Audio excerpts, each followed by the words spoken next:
Guys, ang magandang gagawin, pwede pala tayo makagawa ng duplicate gamit ang lata.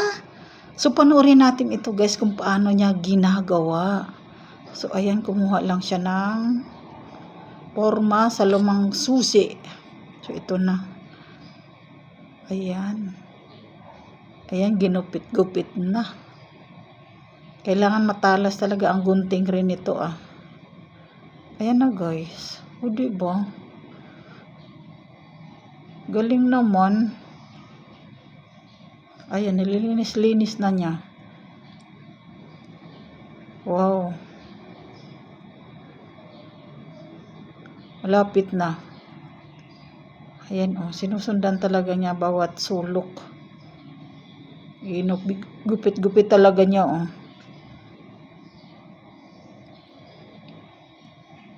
Ayan, na-okay na siya. Galing naman. Ito lang palang dapat gagawin. Di na natin kailangan magpa-duplicate at magbabayad. Pwede na pala dito sa lata. Ayan na siya guys, I-try niya ito, ibubukas niya sa sauce. Ayun Wow, galing.